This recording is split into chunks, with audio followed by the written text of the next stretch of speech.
ആശ്വാസം നേടാം. ഹൃത്തിനുള്ളിൽ ജീവൻ നൽകും വചനം, തിരുവചനം. മിശിഹായിൽ സ്നേഹമുള്ള സഹോദരങ്ങളെ, വിശുദ്ധ ലൂക്കായുടെ സുവിശേഷം 6-ാം അധ്യായം 46 മുതലുള്ള വാക്യങ്ങളിൽ ഈശോ നമ്മോട് നമ്മുടെ ഓരോരുത്തരുടെയും ജീവിതത്തിന് ഉണ്ടായിരിക്കേണ്ടതായ ഉറച്ച അടിസ്ഥാനത്തെക്കുറിച്ച്, ഉറച്ചതായ അടിത്തറയെക്കുറിച്ച് നമ്മെ ഓർമ്മപ്പെടുത്തുകയും ഈശോ പറയുന്നു, നിങ്ങൾ എന്നെ കർത്താവേ കർത്താവേ എന്ന് വിളിക്കുകയും ഞാൻ പറയുന്ന കാര്യങ്ങൾ പ്രവർത്തിക്കാതിരിക്കുകയും ചെയ്യുന്നത് എന്തുകൊണ്ട്? എൻ്റെ അടുത്ത് വന്ന് എൻ്റെ വചനം കേൾക്കുകയും അതനുസരിച്ച് പ്രവർത്തിക്കുകയും ചെയ്യുന്നവൻ ആർക്ക് സദൃശനാണെന്ന് ഞാൻ വ്യക്തമാക്കാം. ഈശോ പറയുകയാണ്, നിങ്ങൾ എന്നെ കർത്താവേ കർത്താവേ എന്ന് വിളിക്കുകയും എന്നാൽ ഞാൻ പറയുന്ന കാര്യങ്ങൾ പ്രവർത്തിക്കാതിരിക്കുകയും ചെയ്യുന്നത് എന്തുകൊണ്ട്? സ്നേഹമുള്ളവരെ, നാം ദൈവത്തോട് പറയുന്ന കാര്യങ്ങളല്ല നമ്മുടെ ജീവിതത്തിൽ കൂടുതൽ പ്രധാനപ്പെട്ടത്, പിന്നെയോ ദൈവം നമ്മോട് പറയുന്ന കാര്യങ്ങളാണ് എന്ന് വചനം നമുക്ക് വ്യക്തമാക്കി തരികയും എൻ്റെ അടുത്ത് വന്ന് എൻ്റെ വചനം കേൾക്കുകയും അതനുസരിച്ച് പ്രവർത്തിക്കുകയും ചെയ്യുന്നവർ. ഈശോ പറഞ്ഞു, വിശുദ്ധ മർക്കോസിന്റെ സുവിശേഷത്തിൻ്റെ 3-ാമത്തെ അധ്യായത്തിൻ്റെ 13 മുതലുള്ള വാക്യങ്ങളിൽ അവൻ മലമുകളിലേക്ക് കയറി തനിക്കിഷ്ടമുള്ളവരെ അടുത്തേക്ക് വിളിച്ചു, തന്നോടുകൂടി ആയിരിക്കുന്നതിന് വേണ്ടി, പ്രസംഗിക്കാൻ അയക്കുന്നതിന് വേണ്ടി, രോഗികളെ സുഖപ്പെടുത്തുവാൻ വേണ്ടി, അയക്കപ്പെടുന്നതിനും വേണ്ടി കൂടെയായിരിക്കുക. ഇവിടെ ഈശോ പറയുക, എൻ്റെ അടുത്ത് വന്ന് ഈശോയുടെ കൂടെ ആയിരിക്കുന്ന ഒരു വ്യക്തിക്ക് മാത്രമേ ഈശോയെ സ്വന്തമാക്കാൻ, ഈശോയുടെ ഹൃദയം സ്വന്തമാക്കാൻ, ഈശോയുടെ ഉള്ളം സ്വന്തമാക്കാൻ സാധിക്കുകയുള്ളൂ. കർത്താവിൻ്റെ കൂടെ ആയിരിക്കുന്ന ഒരു വ്യക്തിക്ക്. ഇനി നമ്മൾ മനസ്സിലാക്കണം, ഞാൻ ഈശോയുടെ കൂടെ ആയിരിക്കുന്നത് വേറെ ഒന്നിനും വേണ്ടിയല്ല.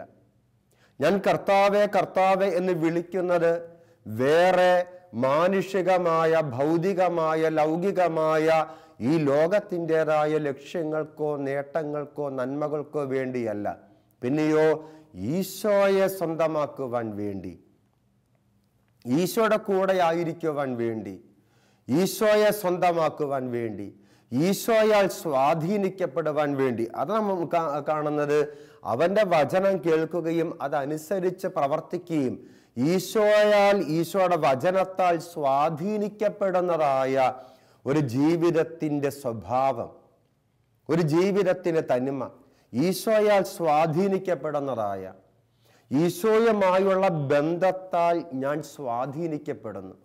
ചിലപ്പോഴെങ്കിലും, പലപ്പോഴും ഒരു പിടി, ഒട്ടുമിക്ക ഒരുപാട് ആൾക്കാരുടെ പ്രാർത്ഥനയുടെയും പ്രാർത്ഥനാ ജീവിതത്തിൻ്റെയും ലക്ഷ്യം ദൈവത്തിൻ്റെ മാറ്റമാണോ, ദൈവത്തിൻ്റെ മാനസാന്തരമാണോ എന്ന് ചിലപ്പോഴെങ്കിലും സംശയം തോന്നും. ദൈവമേ, നിനക്കൊരു മാനസാന്തരം ഉണ്ടായി, നിനക്കൊരു മനംമാറ്റം ഉണ്ടായി, നീ എനിക്ക് അത് തരണം, നീ എനിക്ക് ഇത് തരണം, അതങ്ങനെയല്ല ഇങ്ങനെയാക്കണം, അതിങ്ങനെയല്ല അങ്ങനെയാക്കണം. ദൈവമേ, നീ എന്തുകൊണ്ടാ ഒന്നും ചെയ്യാത്തത്? നിനക്കൊരു മാനസാന്തരം ഉണ്ടായി എൻ്റെ കാര്യത്തിലൊന്ന് ഇടപെട്ടിരുന്നെങ്കിൽ. ദൈവത്തെ വിളിക്കുന്നവരുടെ, കർത്താവേ കർത്താവേ എന്ന് വിളിച്ച് സ്വന്തം ജീവിതത്തിൻ്റെ പരിമിതമായ ഈ ലോകത്തിൻ്റെതായ ആഗ്രഹങ്ങളും സ്വപ്നങ്ങളും ലക്ഷ്യങ്ങളും മാത്രം പങ്കുവെക്കുന്ന ഒരു വ്യക്തിയുടെ ദയനീയമായ ആത്മീയ അവസ്ഥയെക്കുറിച്ച് അത് നമുക്ക് പറഞ്ഞു തരുന്നത്. എന്നാൽ വാസ്തവത്തിൽ ഞാൻ കർത്താവിൻ്റെ അടുത്തേക്ക് ചെല്ലേണ്ടത് കർത്താവേ കർത്താവേ എന്ന് വിളിക്കാൻ വേണ്ടി മാത്രമല്ല, എൻ്റെ ജീവിതത്തിൻ്റെ ആവശ്യങ്ങളും ആഗ്രഹങ്ങളും ഈശോയോട് പറയാൻ വേണ്ടി മാത്രമല്ല, പിന്നെയോ ഞാൻ വിളിക്കും മുമ്പ് എനിക്ക് ഉത്തരമരുളുകയും ഞാൻ പ്രാർത്ഥിക്കും മുമ്പ് എന്നെ അനുഗ്രഹിക്കുകയും ചെയ്യുന്ന സ്നേഹനിധിയായ എൻ്റെ ദൈവത്തിന് എന്നോട് എന്തൊക്കെയോ പറയാനുണ്ട്. എൻ്റെ ദൈവത്തിന് എന്നെക്കുറിച്ച് ഒരു സ്വപ്നമുണ്ട്. എൻ്റെ ദൈവത്തിന് എന്നെക്കുറിച്ച് ചില ആഗ്രഹങ്ങളുണ്ട്. എൻ്റെ ദൈവത്തിന് എന്നെക്കുറിച്ച് ചില പദ്ധതികളുണ്ട്. അതാ ജെറമ്യായുടെ പ്രവചനത്തിന്റെ 29 അധ്യായം 11 വാക്യത്തിൽ നാം വായിക്കും, നിന്നെക്കുറിച്ചൊരു പദ്ധതി എൻ്റെ മനസ്സിലുണ്ട്. നിന്നെക്കുറിച്ചൊരു പദ്ധതി എൻ്റെ മനസ്സിലുണ്ട്. അത് നിന്റെ നാശത്തിനുള്ള പദ്ധതിയല്ല. ഒരുപക്ഷെ നിന്റെ മനസ്സിൽ നിന്നെക്കുറിച്ചൊരു പദ്ധതി ഉണ്ടാവാം. ആ പദ്ധതി ചിലപ്പോൾ നിന്റെ നാശത്തിലേക്ക് നീങ്ങിയെന്നിരിക്കും, നിന്നെ തള്ളിയിട്ടെന്നിരിക്കും. എന്നാൽ എൻ്റെ മനസ്സിൽ നിന്നെക്കുറിച്ചൊരു പദ്ധതിയുണ്ട്. അതൊരിക്കലും നിന്റെ നാശത്തിനുള്ള പദ്ധതിയല്ല, അതൊരിക്കലും നിന്റെ ദോഷത്തിനുള്ള പദ്ധതിയല്ല. നിനക്ക് ശുഭമായ ഭാവിയും പ്രത്യാശയും നൽകുന്ന പദ്ധതി. നമ്മൾ ഓരോരുത്തരെയും കുറിച്ച് സമഗ്രമായ അറിവുള്ള, സമഗ്രമായ ധാരണയുള്ള ദൈവത്തിൻ്റെ മനസ്സിൽ നമ്മെക്കുറിച്ചൊരു പദ്ധതിയുണ്ട്. സ്നേഹമുള്ളവരെ, ആ പദ്ധതി എന്താണ് എന്ന് തെസ്സലോനിക്കയിലെ സഭയ്ക്ക് എഴുതിയ ലേഖനത്തില് പൗലോസ്ലീഹ നമുക്കത് പറഞ്ഞു തരുന്നുണ്ട്. തെസ്സലോനിക്കയിലെ സഭയ്ക്ക് എഴുതിയ 1-ാമത്തെ ലേഖനത്തിന്റെ 4-ാമത്തെ അധ്യായത്തിന്റെ 3-ാമത്തെ വാക്യം, നിങ്ങളുടെ വിശുദ്ധീകരണമാണ് ദൈവം അഭിലഷിക്കുന്നത്. ദൈവത്തിന് നമ്മെക്കുറിച്ചുള്ള പദ്ധതി എന്ന് പറയുന്നത് നമ്മുടെ വിശുദ്ധീകരണം. എല്ലാവരും സത്യം അറിയണമെന്നും രക്ഷ പ്രാപിക്കണമെന്നുമാ ദൈവം ആഗ്രഹിക്കുന്നത്. നിങ്ങളുടെ വിശുദ്ധീകരണമാണ് ദൈവം അഭിലഷിക്കുന്നത്. നാം ഓരോരുത്തരെയും കുറിച്ചുള്ള ദൈവത്തിൻ്റെ പദ്ധതി, ദൈവത്തിൻ്റെ സ്വപ്നം എന്ന് പറയുന്നത് നമുക്ക് ശുഭമായ ഭാവിയും പ്രത്യാശയും നൽകുന്ന, ഒരിക്കലും നാശത്തിലേക്കോ ദോഷത്തിലേക്കോ നമ്മെ തള്ളിയിടാത്തതായ ദൈവത്തിൻ്റെ പദ്ധതി എന്ന് പറയുന്നത് നമ്മുടെ ജീവിതത്തിൻ്റെ വിശുദ്ധി. എങ്ങനെ വിശുദ്ധിയുള്ള ഒരു ജീവിതം നയിച്ച് ആത്യന്തികമായ നന്മയിലേക്ക് ഒരു വ്യക്തിക്ക് വളരുവാനും പ്രവേശിക്കുവാനും സാധിക്കുമെന്ന ഈ വചനം നമുക്ക് പറഞ്ഞു തരുന്നത്. എൻ്റെ അടുത്ത് വന്ന് എൻ്റെ വചനം കേട്ട് ആ വചനത്താൽ സ്വാധീനിക്കപ്പെട്ട് ആ വചനത്തിന് അനുസൃതമായ ജീവിതം നയിക്കുന്ന ഒരു വ്യക്തി എങ്ങനെയുള്ള വ്യക്തിയായിരിക്കും? ആഴത്തിൽ കുഴിച്ച് പാറമേൽ അടിസ്ഥാനമിട്ട് വീട് പണിത മനുഷ്യനോട് സദൃശന അവൻ. വെള്ളപ്പൊക്കമുണ്ടായി, ഒഴുക്ക് അതിന്മേൽ ആഞ്ഞടിച്ചു, എന്നാൽ അതിനൊന്നും സംഭവിച്ചില്ല. കാരണം ആ വീടിനെ ഇളക്കുവാൻ കഴിഞ്ഞില്ല. എന്നാൽ അത് ബലിഷ്ഠമായി പണിയപ്പെട്ടിരുന്നു. സ്നേഹമുള്ളവരെ, ദൈവവചനമാകുന്ന അടിത്തറമേൽ ഓർക്കണം, മാറ്റമില്ലാത്ത ദൈവത്തിൻ്റെ മാറ്റമില്ലാത്ത വചനത്തിന്മേലാണ് നാം നമ്മുടെ ജീവിതത്തിൻ്റെ മൂല്യങ്ങൾ, മാനദണ്ഡങ്ങൾ, തിരഞ്ഞെടുപ്പുകൾ, തീരുമാനങ്ങൾ ഇവയ്ക്ക് അടിസ്ഥാനം കണ്ടെത്തുന്നത് എങ്കിൽ അത് പ്രബലമായിരിക്കും. എന്നാൽ ഈ ലോകത്തിൻ്റെതായ താൽക്കാലികമായ നന്മകൾ നാം മനസ്സിലാക്കണം. ഇന്ന് ഏറ്റവും മികച്ചത് എന്ന് ചിന്തിക്കുന്ന ഒരു സംഗതി നാളെ വേണ്ട, അടുത്ത മണിക്കൂറിൽ അത് ഏറ്റവും മികച്ചതായിരിക്കണമെന്നില്ല. വലിയ വില കൊടുത്ത് ഇപ്പോൾ സ്വന്തമാക്കിയ ഒരു സംഗതി അടുത്ത നിമിഷം അതിനേക്കാൾ മെച്ചപ്പെട്ടത് മുമ്പിൽ പ്രത്യക്ഷപ്പെട്ട് കഴിയുമ്പോൾ ഞാൻ സ്വന്തമാക്കിയ സംഗതി എനിക്ക് നൽകിയ സന്തോഷമെല്ലാം തിരോഭവിക്കുകയും ഞാൻ അടുത്ത ആഗ്രഹത്തിൻ്റെ പിന്നാലെ പരക്കം പായുന്ന, ഒരിക്കലും തൃപ്തി തരാത്ത ആർത്തിയുടെ പിന്നാലെ പരക്കം പായുന്ന ഒരു വ്യക്തിയായി അധപ്പതിക്കുകയും. എന്നാൽ സ്നേഹമുള്ളവരെ, ദൈവവചനം വിഭാവനം ചെയ്യുന്ന നന്മ, ദൈവവചനം നമ്മുടെ മുമ്പിൽ നിർവചിക്കുന്നതായ നന്മ, ആ നന്മ ഒരിക്കലും മാറുന്നില്ല, ഒരിക്കലും മാറാൻ സാധിക്കുകയുമില്ല. ഒരിക്കലും എവിടെയോ വായിച്ചത് ഞാൻ ഓർക്കുന്നുണ്ട്. Every failed emperor of the past has demanded the church to update itself. ചരിത്രത്തിലെ പരാജയപ്പെട്ട എല്ലാ ചക്രവർത്തിമാരും സഭയോട് ആവശ്യപ്പെട്ടു സഭ കാലോചിതമായി മാറണമെന്ന്. സ്നേഹമുള്ളവരെ, സഭ എന്ന് പറയുന്നത് ദൈവവചനം തന്നെയാണ്. ഈ ദൈവവചനം സനാതനമാണ്. ഈ ദൈവവചനം സ്വർഗീയമാണ്. സ്വർഗത്തിലെ നന്മയ്ക്ക് മാറ്റമില്ലാത്തതുപോലെ, ദൈവത്തിന് മാറ്റമില്ലാത്തതുപോലെ, ദൈവത്തിന്റെ നന്മയ്ക്ക് വ്യതിയാനം സംഭവിക്കാത്തതുപോലെ ദൈവവചനത്തിനോ സഭയ്ക്കോ മാറ്റം സാധ്യമല്ല. അത് മാറുവാൻ സാധിക്കുകയില്ല. കാരണം പരമമായ നന്മയില അത് അടിസ്ഥാനം ഇട്ടിരിക്കുന്നത്. അത് പരമമായ നന്മ തന്നെയാണ്. ഈ ദൈവവചനം സഭയിലൂടെ സഭാ മാതാവ് വ്യാഖ്യാനിച്ചു തരുന്ന കാലാതീതമായ വിശ്വാസത്തെ കാലോചിതമായി സഭ നമുക്ക് വ്യാഖ്യാനിച്ചു തരുമ്പോൾ സഭ നമുക്ക് പറഞ്ഞു തരുന്ന ദൈവത്തിൻ്റെ വചനം, ദൈവത്തിൻ്റെ ഹൃദയം, ദൈവത്തിൻ്റെ പദ്ധതി, അത് വ്യക്തിപരമായ നമ്മുടെ ജീവിതത്തിലേക്ക് നാം സ്വന്തമാക്കുമ്പോഴാണ് നാം യഥാർത്ഥത്തിൽ യഥാർത്ഥ നന്മയെ പുൽകിയ വ്യക്തികളായി മാറുന്നത്. ജീവിതത്തിൻ്റെ യഥാർത്ഥമായ നന്മ നമ്മുടെ ജീവിതത്തിൻ്റെ വിശുദ്ധിയിലാണ് എന്ന് വചനം നമുക്ക് പറഞ്ഞു തരുന്നത്.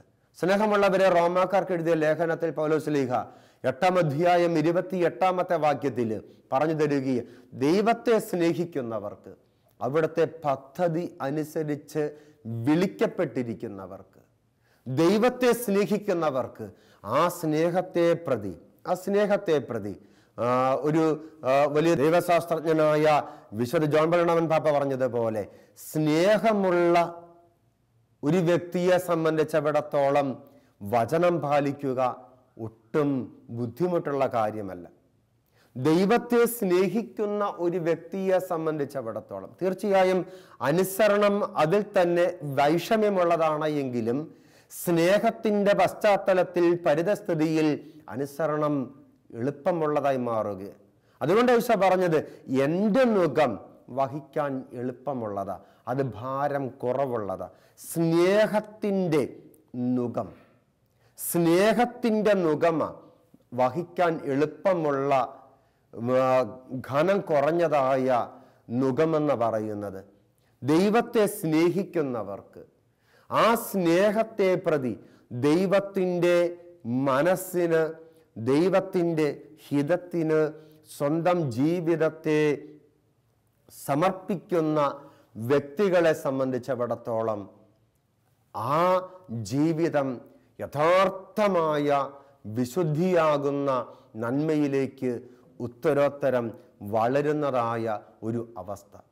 ഈ ദൈവവചനമാകുന്ന അടിസ്ഥാനത്തിന്മേൽ നമ്മുടെ ജീവിതത്തിൻ്റെ സകല വിലയിരുത്തലുകളും നടത്തണമെന്ന്, ഈ വചനമാകുന്ന കണ്ണാടിയിൽ നോക്കി വേണം സ്വന്തം ജീവിതത്തിൻ്റെ സൗന്ദര്യം വിലയിരുത്തപ്പെടേണ്ടത് എന്ന് യാക്കോബ് ശ്ലീഹ നമ്മെ ഓർമ്മപ്പെടുത്തുന്നുണ്ട്.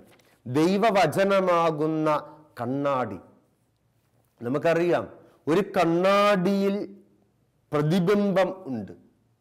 ഈ കണ്ണാടിയിൽ പ്രതിഫലിക്കുന്ന പ്രതിബിംബത്തിൻ്റെ സ്ഫുടതയെന്ന് പറയുന്നത് പ്രതലത്തിൻ്റെ വിശുദ്ധിയെ ആശ്രയിച്ച്. അതുകൊണ്ട് തന്നെ ഞാനെന്ന വ്യക്തിയുടെ പ്രതിബിംബം എൻ്റെ മുമ്പിൽ ഏറ്റവും സ്പഷ്ടമായും ഏറ്റവും കൃത്യമായും പ്രതിഫലിപ്പിക്കുന്നത് പരിശുദ്ധമായ ദൈവത്തിൻ്റെ ഹൃദയത്തിൻ്റെ പരിശുദ്ധി മുഴുവൻ സ്വന്തമാക്കിയ ദൈവവചനമെന്ന ആ പ്രതലത്തിലാണ്. ഇന്ന് ചില കമ്പനികളൊക്കെ അവരുടെ പ്രോഡക്റ്റിൻ്റെ പരസ്യമായിട്ട് നാം വഴിയിൽ വായിക്കാറുണ്ട്, ക്യാപ്ചർ ദ റിയൽ യു എന്നൊക്കെ.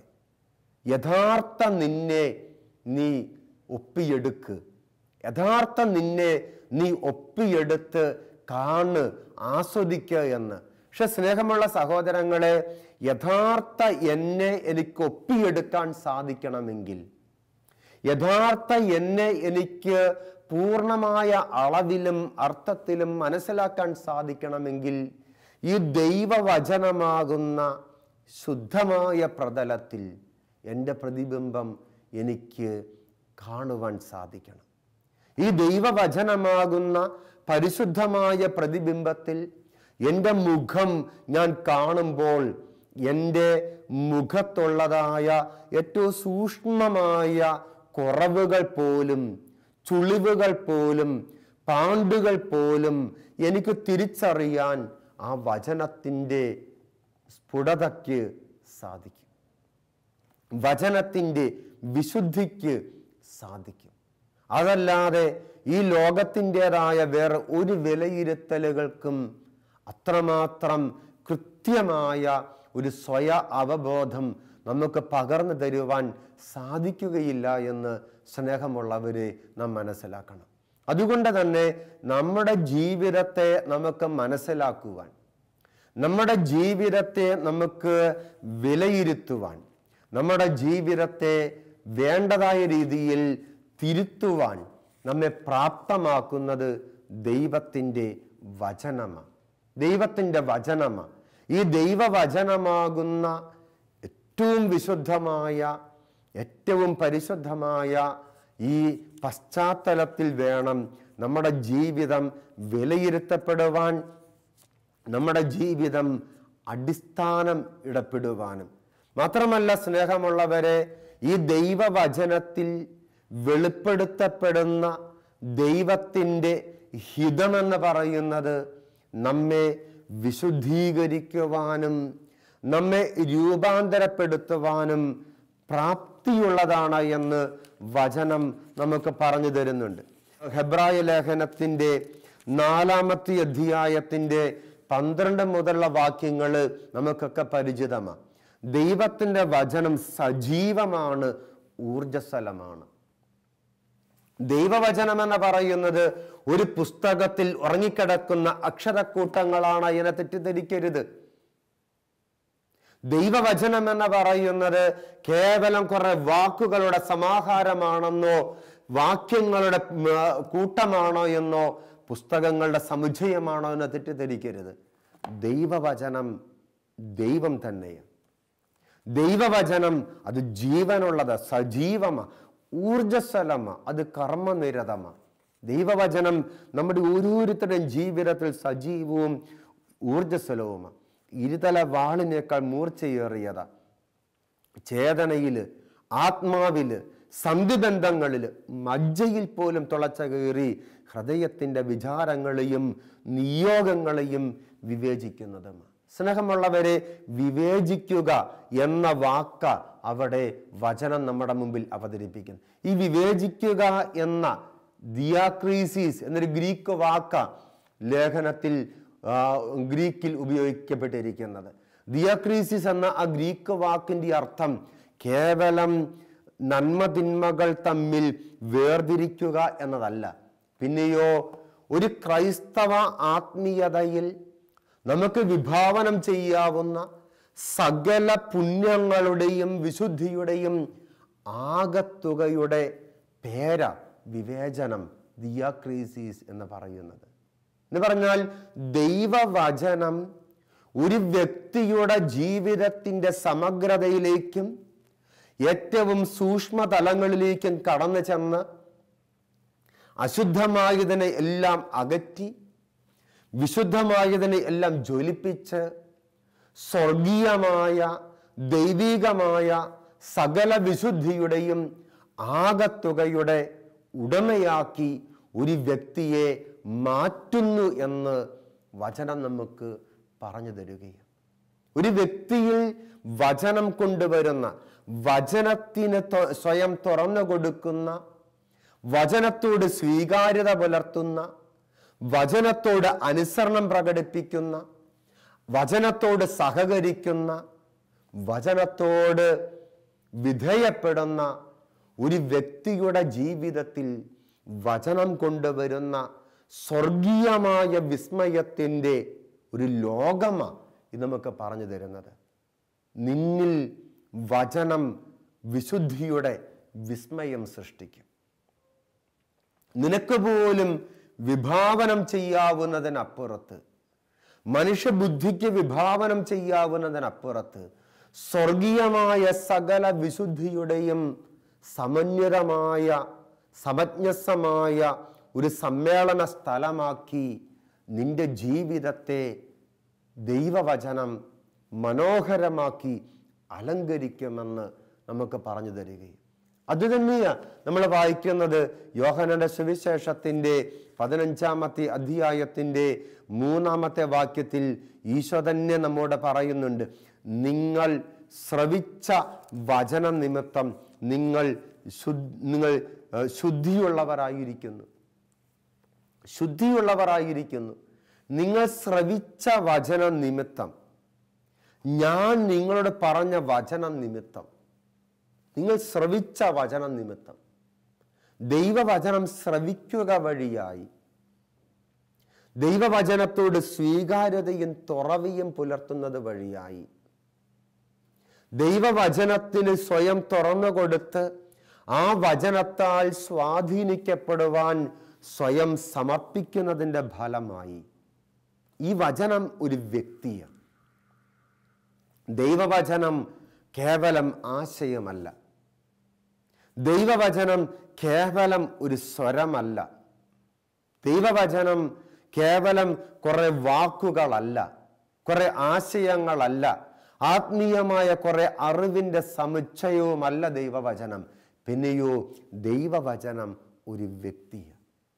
ഈശോ മിശിഹ എന്ന മനുഷ്യാവതാരം ചെയ്ത ദൈവം തന്നെയാണ് വചനം, ദൈവവചനം. ആ ഈശോയാൽ സ്വാധീനിക്കപ്പെടുവാൻ, ആ ഈശോയുമായുള്ള വളരെ വ്യത്യസ്തമായ ഒരു സൗഹൃദത്തിലേക്കാണ് നാം ഓരോരുത്തരും പ്രവേശിക്കുന്നത്. ദൈവവചനത്തോട് നാം തുറവി കാണിക്കുമ്പോൾ, ദൈവവചനത്തോട് നാം സ്വീകാര്യത കാണിക്കുമ്പോൾ, ഈശോ മിശിഹ എന്ന ദൈവവചനം മനുഷ്യാവതാരം ചെയ്ത ദൈവം തന്നെയായ ഈശോ മിശിഹായുമായി സവിശേഷമായ ഒരു ബന്ധത്തിലേക്ക് നമുക്കറിയാം, ഒരു വ്യക്തിയുടെ സ്വഭാവത്തെ, ഒരു വ്യക്തിയുടെ മനോഭാവങ്ങളെ, ഒരു വ്യക്തിയുടെ കാഴ്ചപ്പാടുകളെയും ചിന്താഗതികളെയും, എന്തിന് ഒരു വ്യക്തിയുടെ തനിമയെ തന്നെ ബന്ധങ്ങളും സൗഹൃദങ്ങളും സ്വാധീനിക്കുകയും നിർണയിക്കുകയും ഒരു വലിയ അളവ് വരെ രൂപാന്തരപ്പെടുത്തുകയും ചെയ്യുന്നുണ്ട്. ദൈവവചനമെന്ന ഈശോ മിശിഹായുമായി നാം പുലർത്തുന്ന ബന്ധം, ആ ദൈവവചനത്തോട് ഞാൻ പുലർത്തുന്ന സ്വീകാര്യത, ആ ദൈവവചനത്തോട് ഞാൻ കാണിക്കുന്ന തുറവിയും സൗഹൃദവും നമ്മുടെ ജീവിതത്തെ രൂപാന്തരപ്പെടുത്തും. നമ്മുടെ ജീവിതത്തിൻ്റെ നന്മകൾക്ക് സ്ഥിരതയുടെ സ്വഭാവം കൊണ്ടുവരും. ഈ ലോകത്തിൻ്റെ നന്മകൾ പോലെ നിമിഷത്തിൻ്റെ വ്യതിയാനങ്ങൾക്ക് വ്യതിചലിക്കുന്ന നന്മയായിരിക്കത്തില്ല. നിലനിൽക്കുന്നതായ, സ്ഥാവര സ്വഭാവമുള്ളതായ, സ്ഥായി ഭാവമുള്ളതായ നന്മകളുടെ വ്യക്തികളാക്കി, സ്വർഗീയമായ നന്മകളുടെ ജീവിതമാക്കി, സകല പുണ്യങ്ങളുടെയും കേദാരമാക്കി നമ്മെ ഓരോരുത്തരെയും ഈ ദൈവവചനം മാറ്റും. സ്നേഹമുള്ളവരെ തിരിച്ചറിയാം, ദൈവവചനം എന്ന് പറയുന്നത് ഒരു പുസ്തകമല്ല. ദൈവവചനം എന്ന് പറയുന്നത് ഏതാനും പുസ്തകങ്ങളുടെ സമാഹാരവുമല്ല. ദൈവവചനം എന്ന് പറയുന്നത് കുറെ വാക്കുകളല്ല. പിന്നെയോ ദൈവവചനം മിശിഹായ, ആ മിശിഹായെ നമുക്ക് ശ്രവിക്കുവാനും അറിയുവാനും അനുഭവിക്കുവാനുമുള്ള ഒരു മാധ്യമമാണ് ദൈവവചനം ബൈബിളിൻ്റെ രൂപത്തിൽ. അതുകൊണ്ട് വചനമായ മിശിഹായുമായുള്ള ആഴമുള്ള ഒരു ബന്ധത്തിലൂടെ ജീവിതത്തിൻ്റെ ഉന്നതമായ ഭാവങ്ങളിലേക്ക് ഉയരുവാനുള്ള കൃപയ്ക്ക് വേണ്ടി ദൈവത്തോട് പ്രാർത്ഥിക്കാം. ദൈവം നമ്മെ അനുഗ്രഹിക്കട്ടെ. ആമേൻ.